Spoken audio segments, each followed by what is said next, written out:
to the Registrar of the Manukau District Court, and to the New Zealand Police. May it please the Court. The defendant submits the following.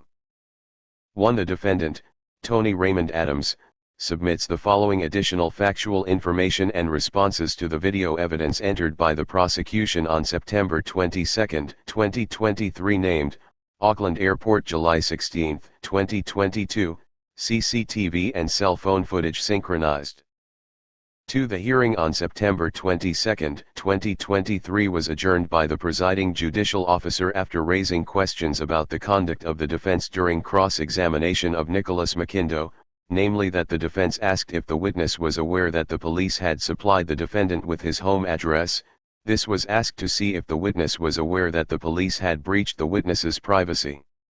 Shortly after, the prosecution stated that the address was actually the witness's work address, which was an error on the part of the defendant.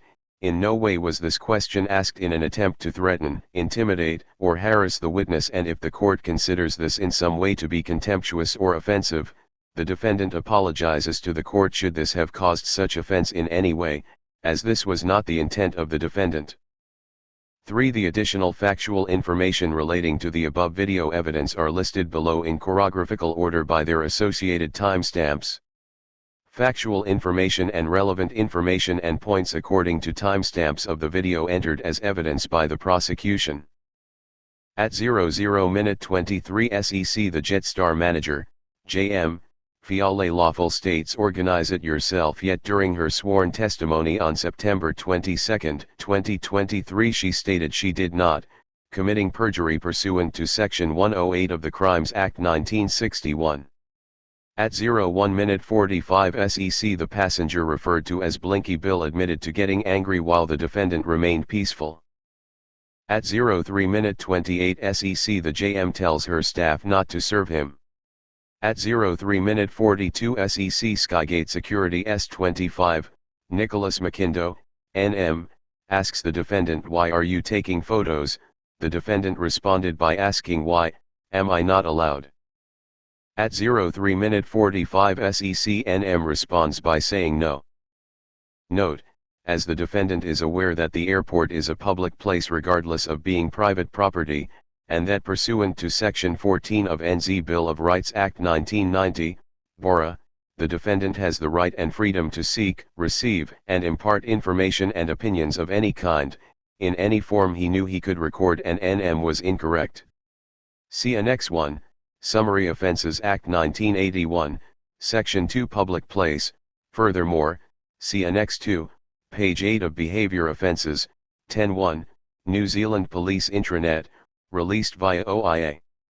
At 04:32 SEC, NM refuses to identify himself to the defendant, therefore the defendant did not recognize NM as having any type of authority.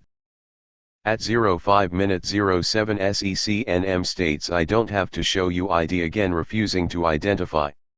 At 05:34 SEC, NM states, "I'm not trying to remove you," to the defendant. At 05:40 SEC, NM again refuses to identify upon request. At 06:00 SEC again, NM states, "I'm not trying to remove you." At 06:04 SEC for a third time, NM states, "I'm not trying to remove you." At 06:54 SEC, after speaking to NM, the defendant returns to the Jetstar counter and JM again tells her staff no one is serving him. At 07:17 SEC, JM says, "I'm not giving any consent to be filmed," however the defendant did not require consent. At 07:25 SEC, JM states she is not public even though she is standing in public and serving the public. At 08:11 SEC, JM calls the defendant stupid and ridicules the defendant for organizing a flight crew as she asked the defendant to do, due to the defendant going to Air NZ. At 08:29 SEC, the defendant requests the JM's manager, and is ignored. At 09:23 SEC, another customer endures JM incompetence. At 10:32 SEC, police attend. At 10:44 SEC, the defendant asks Aaron Schuster, QIDASW 842, as, to identify himself, as complies and the defendant records his identification. At 10:46 SEC the defendant asks Cherie Hare, QID CHW263, CH, to identify herself. In response CH failed to identify herself and obstructed the defendant from recording her identification. At 10:54 SEC CH stated you're not to be filming here. Note, pursuant to Section 5 of NZ BORA, no limitation to Section 14 of BORA had been demonstrably justified and the defendant is aware that in accordance with the Policing Regulations 2008 Section 4, b, CH failed to state her identify upon request and seemed solely focused on preventing the defendant from exercising his right to record in a public place.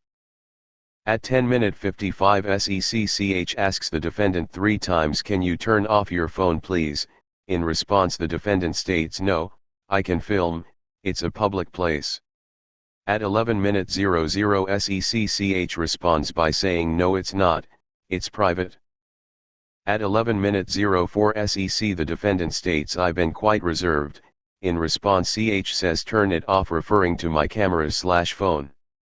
At 11:08 SEC CH then says to the defendant, "Come on out," while trying to lead the defendant away from where he was peacefully standing, without reasonable grounds to do so, and the defendant responds saying no several times. At 11:12 SEC the defendant asks CH, "Are you arresting me?" remaining calm.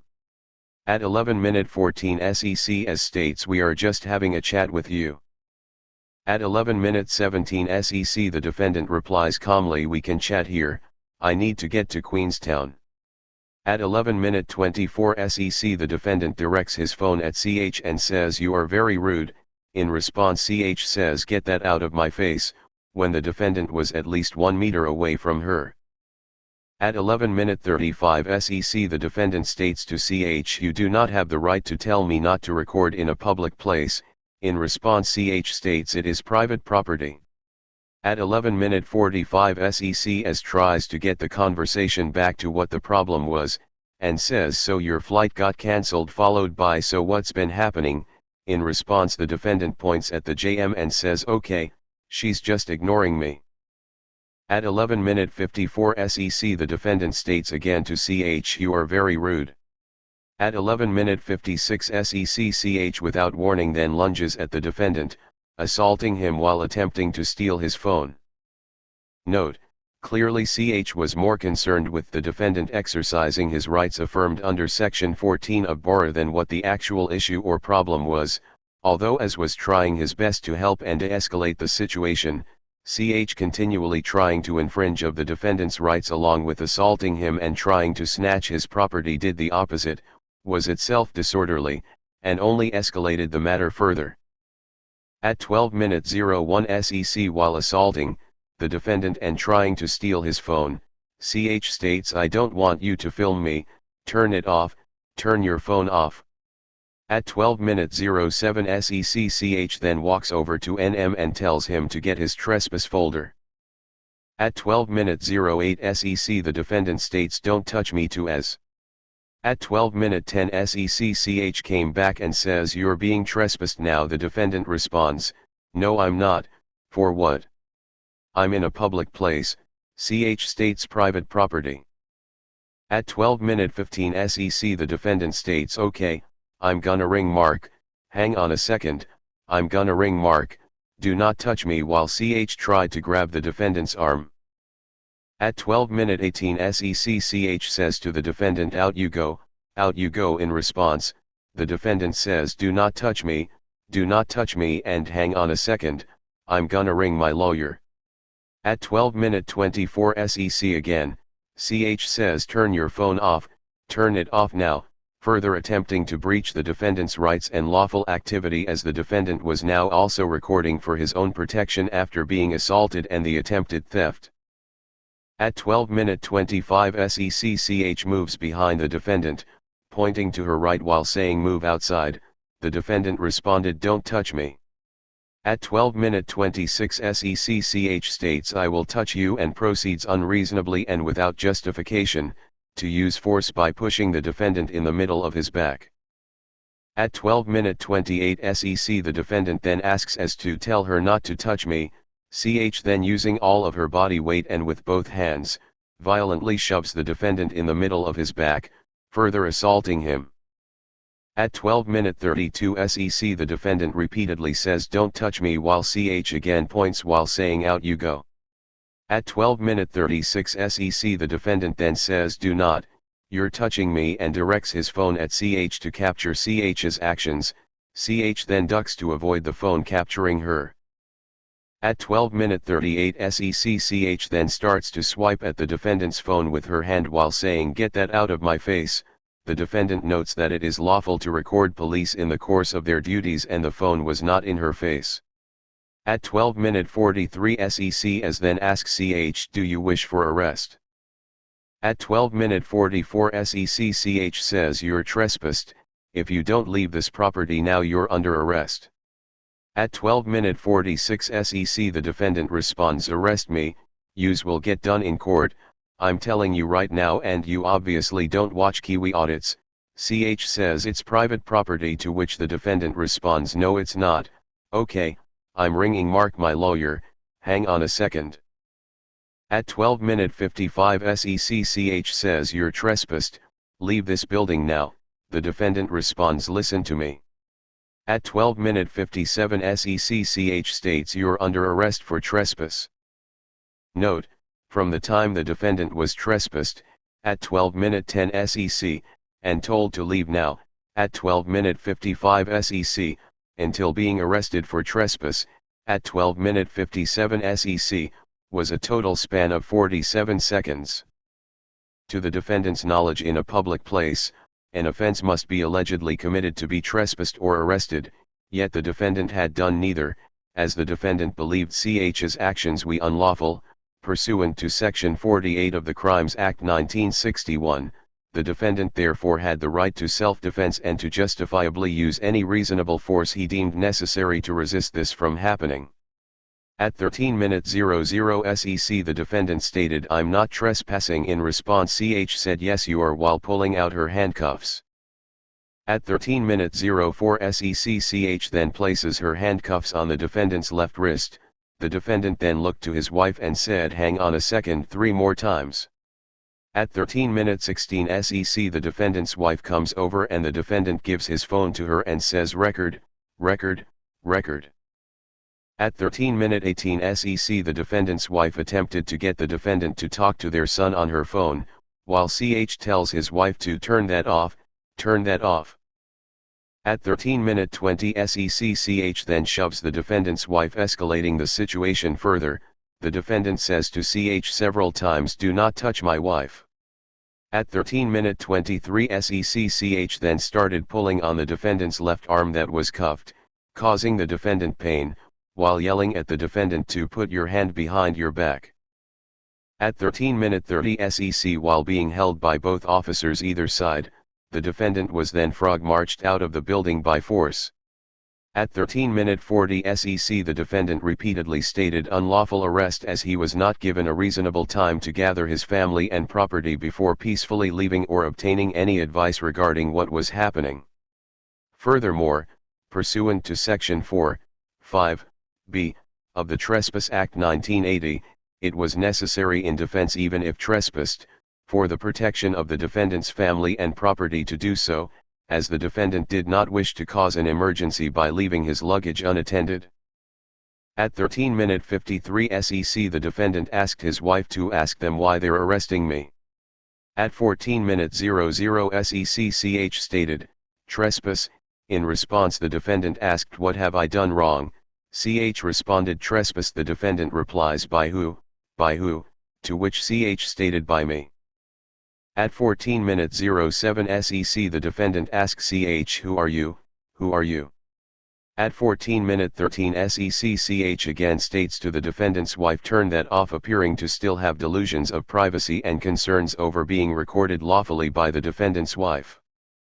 At 14 minute 18 SEC the defendant tells his wife don't turn it off while continuing to defend himself against the unlawful arrest. At 14 minute 23 SEC CH tell the defendant to put your arm behind your back. the defendant responded saying "You're hurting my hand."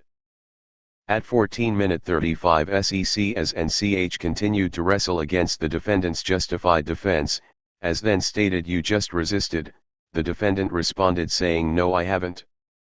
At 14:41 SEC the defendant's phone unexpectedly stopped recording, ceasing any audio being captured from this point. However, the CCTV continues. At 14:48 SEC CH placed the second cuff on the defendant's right wrist and then leads the defendant with S to the police vehicle. At 15:15 SEC the defendant's wife returns inside the airport to attend to their property/luggage. At 15:27 SEC CH, while walking the defendant to the vehicle, kept tugging at his arm while handcuffed. At 15:35 SEC, while being held approximately 2 meters away from the vehicle by as CH, while still holding the defendant by his left arm, stretches out to attempt to open the vehicle's rear passenger door, forcefully pulling apart the defendant's hands while handcuffed as he was held by as on his right, causing the defendant extreme pain. At 15:38 SEC, due to the pain caused by CH pulling apart the defendant's hands while handcuffed, the defendant pulled his left arm back to avoid further unjustified or unnecessary pain or injury.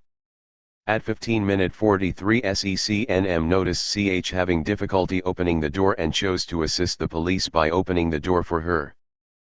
At 16:00 SEC the defendant continued to state what the police were doing was unlawful. At 16:24 SEC CH took out her notebook and took my details. At 17:30 SEC as put the defendant into the police vehicle without searching his person. At no point was the defendant read his rights under BORA by CH or as nor cautioned. The defendant was then taken to Manukau police station where he exercised his right to silence and was given a trespass notice issued by NM and not CH as claimed on charging document. 3. The defendant wishes to thank this court for its valuable time, resources, attention, and consideration given in this matter. Date: November 20, 2023.